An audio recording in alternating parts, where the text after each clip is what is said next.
अस्सलाम वालेकुम प्यारा दोस्तों, मां मोहम्मद उसामा ऐं अॼु पाण सां प्रोनाउन स्टार्ट कंदासीं। लास्ट टाइम पाण नाउन कंप्लीट कयोसीं। अॼु पाण प्रोनाउन जे बारे में डिटेल में ऐं डीप में पढ़ूं था। हाणे हेॾी लफ़्ज़ लिखियलु आहे टाइमोलॉजी लफ़्ज़ी माना आहे जेको हीउ लफ़्ज़ प्रोनाउन आहे इहो किथां खयो वियो आहे, प्रोनाउन जी शुरूआति किथां थी आहे।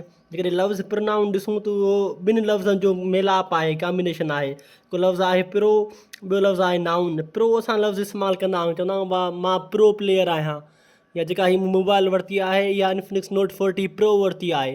प्रो जी लफ़्ज़ी माना हूंदी आहे फार, उन जे बदिरां। ऐं नाउन जेको लफ़्ज़ आहे उहो लफ़्ज़ नोमन मां वरितो वियो आहे, जंहिंजी लफ़्ज़ी माना नेम हूंदी आहे। उनजी लफ़्ज़ी माना छा थी, हिकु अहिड़ो लफ़्ज़ जेको नाउन जे लाइ इस्तेमालु थिए। तव्हां हुनखे the word used far noun is called pronoun. जेको नाउन जे लाइ इस्तेमालु थिए तव्हां हुनखे प्रोनाउन चवंदा आहियो। मिसाल जे तौर ते मां चवां थो अली जे लाइ पाण हीउ इस्तेमालु कंदा आहियूं, हीउ तव्हांजो प्रोनाउन थींदो। आसान जेका लफ़्ज़ी माना आहे प्रोनाउन जी उहा इहा ई आहे। हाणे अचो थोरो हुनजी डेफिनेशन्स खे ॾिसूं था। या डेफिनेशन आहे, पहिरीं डेफिनेशन आहे रेन एंड मार्टिन जी। उहो चए थो त pronoun is a word used for noun. Pronoun हिकु अहिड़ो लफ़्ज़ आहे जेको तव्हां नाउन जे लाइ इस्तेमालु कंदा आहियो। अली जे लाइ तव्हां हीउ इस्तेमालु कंदा आहियो, असलम जे लाइ तव्हां हीउ इस्तेमालु कंदा आहियो, हिना जे लाइ तव्हां शी इस्तेमालु कंदा आहियो। ऐं कंहिं नाउन जे लाइ तव्हां जेको लफ़्ज़ इस्तेमालु कंदा आहियो तव्हां हुनखे प्रोनाउन चवंदा आहियो।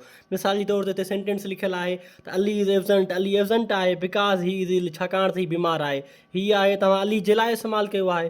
हिकु अहिड़ो लफ़्ज़ जेको तव्हां नाउन जे लाइ इस्तेमालु कंदा आहियो तव्हां हुनखे प्रोनाउन चवंदा आहियो। ॿी डेफिनेशन आहे pronoun is a substitute for noun phrase. Pronoun noun या नाउन फ्रेज़ जे बदिरां कमु, सब्सटीट्यूट माना उनजे बदिरां कमु अचे। मिसाल जे तौर ते मां चवां थो त अली इज़ एब्सेंट आहे, अली नाउन आहे, उन जॻह ते तव्हां हीउ इस्तेमालु कयो आहे। नाउन फ्रेज़ सां मुराद आहे हिकु group of words which function is noun. मुख़्तलिफ़ क़िस्मनि जा ग्रुप लफ़्ज़नि जो हिकिड़ो मेड़ आहे, मजमूओ आहे जेको नाउन जो कमु करे थो। तव्हां हुनखे नाउन फ्रेज़ चवंदा आहियो। जीअं मां चवां थो Ali with his class fellows, Ali पंहिंजे दोस्तनि सां गॾु, न इहो तव्हांजो नाउन फ्रेज़ थी वियो। तव्हांजे लाइ दे इस्तेमालु करे सघो था, यानी तव्हां नाउन या नाउन फ्रेज़ जे लाइ तव्हां प्रोनाउन इस्तेमालु कंदा आहियो। टी डेफिनेशन आहे pronoun is a word used in place of noun to avoid repetition.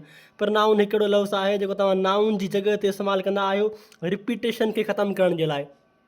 मिसाल जे तौर ते मां चवां थो Ali is my friend, Ali goes to school daily, Ali secures the first position, Ali is a hard working student. जेको मां अली इस्तेमालु पियो कयां, रिपीट पियो कयां नाउन, है न।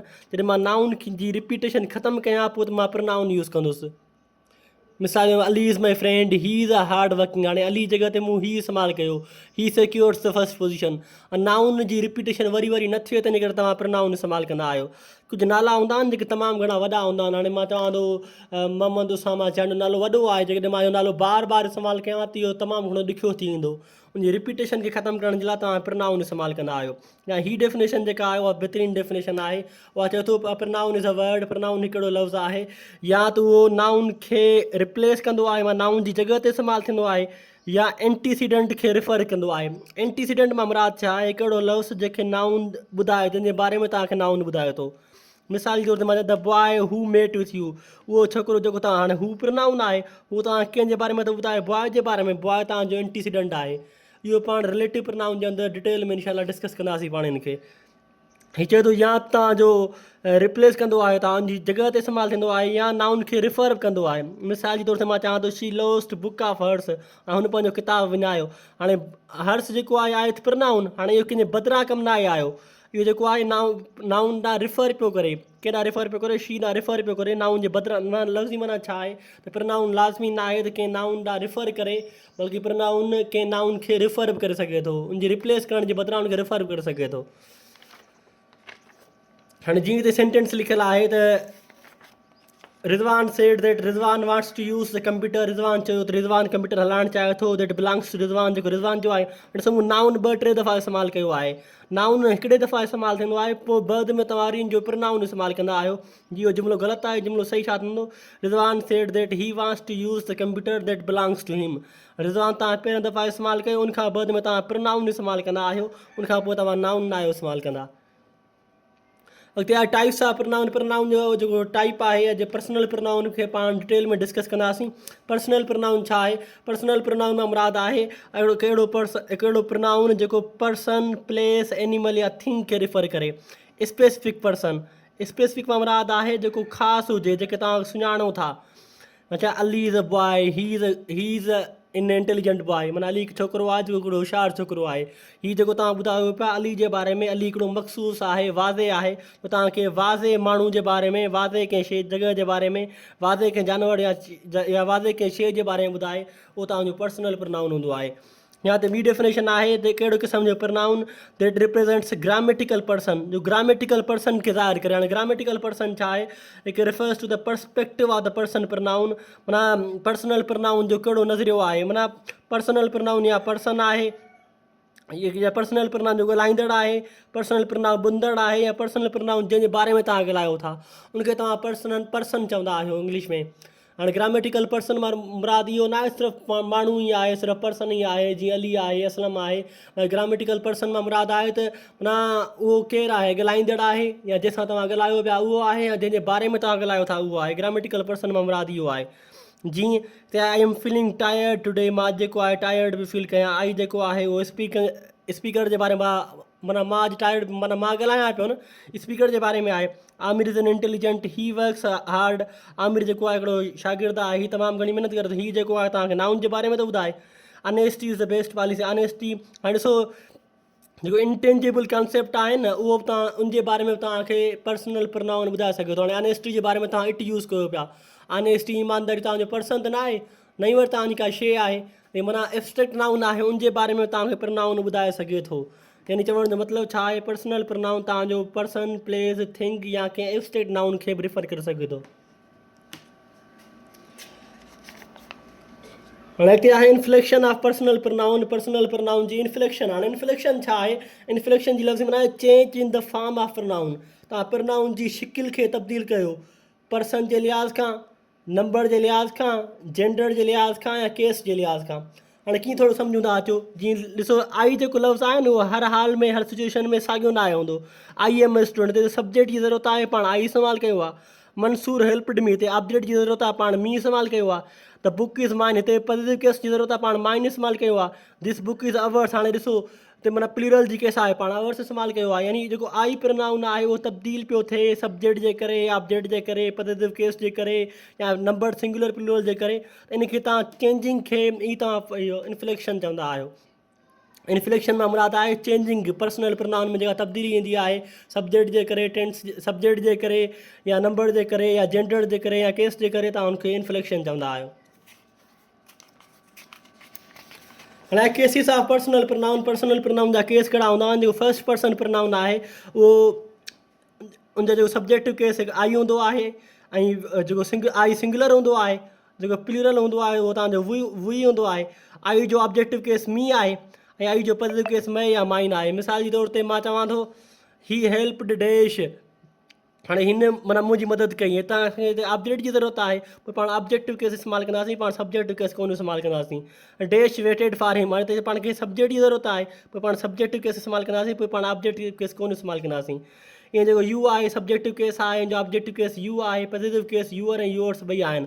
हाणे यूअर मां मुराद आहे जेके ही पॉज़िटिव केस आहिनि शुरूआत में लिखियलु आहिनि, इन्हनि खां पोइ तव्हां नाउन लाज़मी इस्तेमालु कंदा आहियो, ऐं जेके ही बद वारा लिखियल आहिनि इन्हनि खां पोइ तव्हां कॾहिं बि नाउन न आहियो इस्तेमालु कंदा। जीअं मिसाल जे तौर ते आहे दिस इज़ डैश बुक, हाणे ॾिसो नाउन अची वियो आहे, पोइ तव्हां दिस इज़ माई बुक चवंदा आहियो, माइन बुक न आहियो चवंदा। This book is dash, this book is माइन तव्हां चवंदा आहियो, छाकाणि त इन खां पोइ तव्हां नाउन जॾहिं तव्हांजो नाए अची वेंदो, पोइ तव्हां माइन, अवर्स, यूअर्स इस्तेमालु कंदा आहियो। नाउन अची वेंदो आहे त पोइ तव्हां मए, यूअर, अवर इहे लफ़्ज़ इस्तेमालु कंदा आहियो। यू माना तव्हांजो ऑब्जेक्टिव केस यू, यूअर ऐं यूअर हूंदो आहे। दो जी लफ़्ज़, दाए जी लफ़्ज़ माना हीउ लफ़्ज़ दो आहे, दो जी लफ़्ज़ माना यू ई हूंदो आहे, मां तूं। उनजो ऑब्जेक्टिव केस दी आहे, ऐं ऑब्जेक्टिव पॉज़िटिव केस दाए ऐं दाइन हूंदो आहे। हीउ शेक्सपियर चयो आहे न, शैल आई कंपेयर दी, माना छा मां तव्हांखे भेटियां, ऑब्जेक्टिव केस आहे यू जो दी चई सघो था। ही जो ऑब्जेक्टिव केस हिम आहे, पॉज़िटिव केस हिज़ आहे। शी जो ऑब्जेक्टिव केस हर आहे, पॉज़िटिव केस हर ऐं हर्स आहे। इट जो ऑब्जेक्टिव केस इट आहे, पॉज़िटिव केस इट्स ऐं इट्स आहे।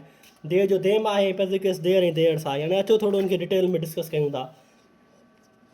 हाणे वेन टू यूज़ सब्जेक्टिव केस, तव्हां सब्जेक्टिव केस किथे इस्तेमालु कंदा जेॾी महिल तव्हांखे सब्जेक्ट जी ज़रूरत हुजे, कंहिं वर्ब जो सब्जेक्ट आहे, कमु करण वारो आहे, पोइ तव्हां सब्जेक्टिव केस मिलाईंदा आहियो। जीअं ही कॉल्ड मी, कंहिं मूंखे सॾु कयो आहे, हिन सॾु कयो, सब्जेक्ट जी ज़रूरत आहे, पोइ पाण सब्जेक्टिव केस मिलायो आहे।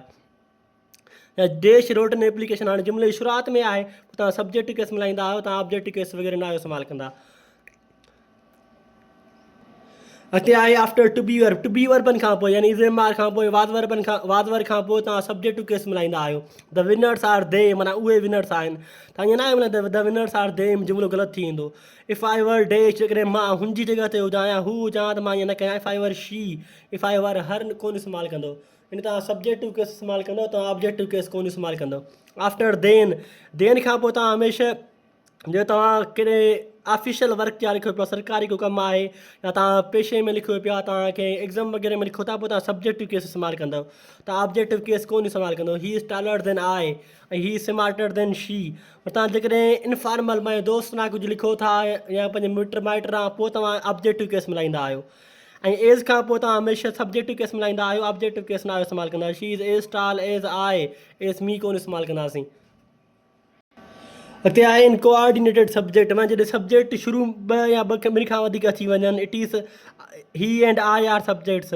न चाहे थो ही एंड आई जेके आहिनि असां पाण में दोस्त आहियूं, ही एंड आई माना ही ऐं मां पाण में दोस्त आहियूं, त ही एंड आई इस्तेमालु कंदासीं, हिम एंड मी कोन इस्तेमालु कंदासीं।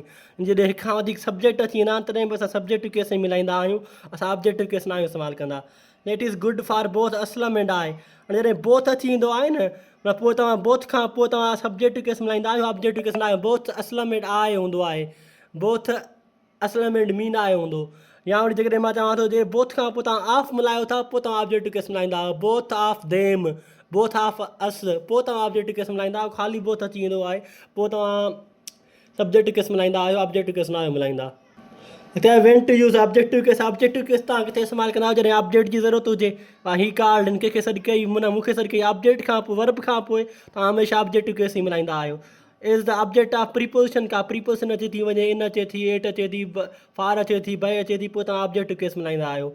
आफ्टर देन इनफॉर्मल, जॾहिं तव्हां दोस्त वग़ैरह ॾे कुझु लिखो था या मिट माइट ॾे, पोइ देन खां पोइ तव्हां ऑब्जेक्टिव केस मिलाईंदा आहियो, सब्जेक्टिव केस न इस्तेमालु कंदा। जॾहिं मां कंहिं तव्हां दोस्त खे चवां थो she likes you more than me इस्तेमालु कंदासीं, आई कोन इस्तेमालु कंदासीं।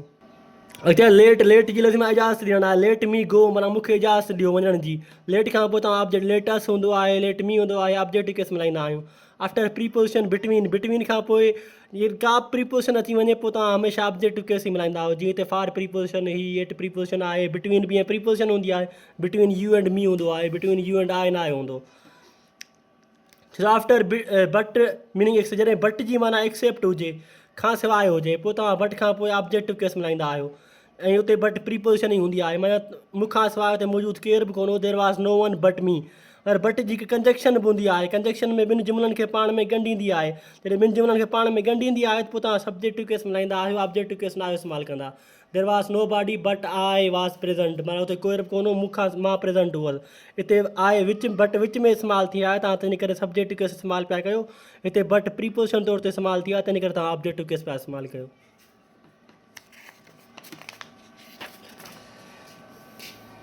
अॻिते आहे कंफ्यूज़िंग यूज़ेज इन सब्जेक्टिव एंड ऑब्जेक्टिव केस। माना कॾहिं कॾहिं ॿार मुंझी पवंदा आहिनि, किथे तव्हां सब्जेक्टिव केस मिलायो, किथे तव्हां ऑब्जेक्टिव केस मिलायो।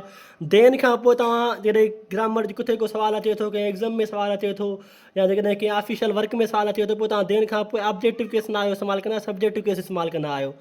जे तव्हां दोस्तनि वग़ैरह लिखो था, पोइ तव्हां ऑब्जेक्टिव केस मिलाए सघो था।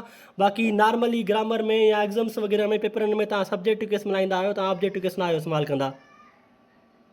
ऐं बट में अक्सर ॿार मुंझंदा आहिनि जॾहिं बट प्रीपोजिशन तौर ते इस्तेमालु थिए। यानी बट जॾहिं बट खां पोइ बट जी माना एक्सेप्ट हुजे, खां सवाइ हुजे, उते बट खां पोइ तव्हां objective case मिलाईंदा। Know body accept हिम, माना हिन खां सवाइ केरु मौजूदु कोन हो, उते तव्हां ऑब्जेक्टिव केस मिलाईंदा आहियो।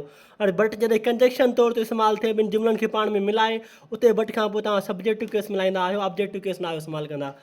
इट इज़ या इट वाज़ खां पोइ जॾहिं अॻियां डेट लॻियल आहे, त पोइ तव्हां ऑब्जेक्टिव केस मिलायो। हू लॻियल आहे, पोइ तव्हां सब्जेक्टिव केस मिलायो। इट वाज़ हिम दैट टोल्ड प्लीज़, इट वाज़ ही दैट टोल्ड प्लीज़ कोन थींदो। ईअं ई इट वाज़ ही हू टोल्ड आहे, हू लॻियल आहे, त पोइ तव्हां सब्जेक्टिव केस इस्तेमालु कंदा आहियो। डेट लॻियल आहे, पोइ तव्हां ऑब्जेक्टिव केस इस्तेमालु कंदा आहियो। Use of possessive personal pronoun जेके ही लफ़्ज़ आहिनि, माइन, अवर्स, यूअर्स, हिननि खां पोइ तव्हां नाउन न आहियो इस्तेमालु कंदा। इट इज़ माइन पेन न आहे हूंदो, इट इज़ मई पेन हूंदो आहे।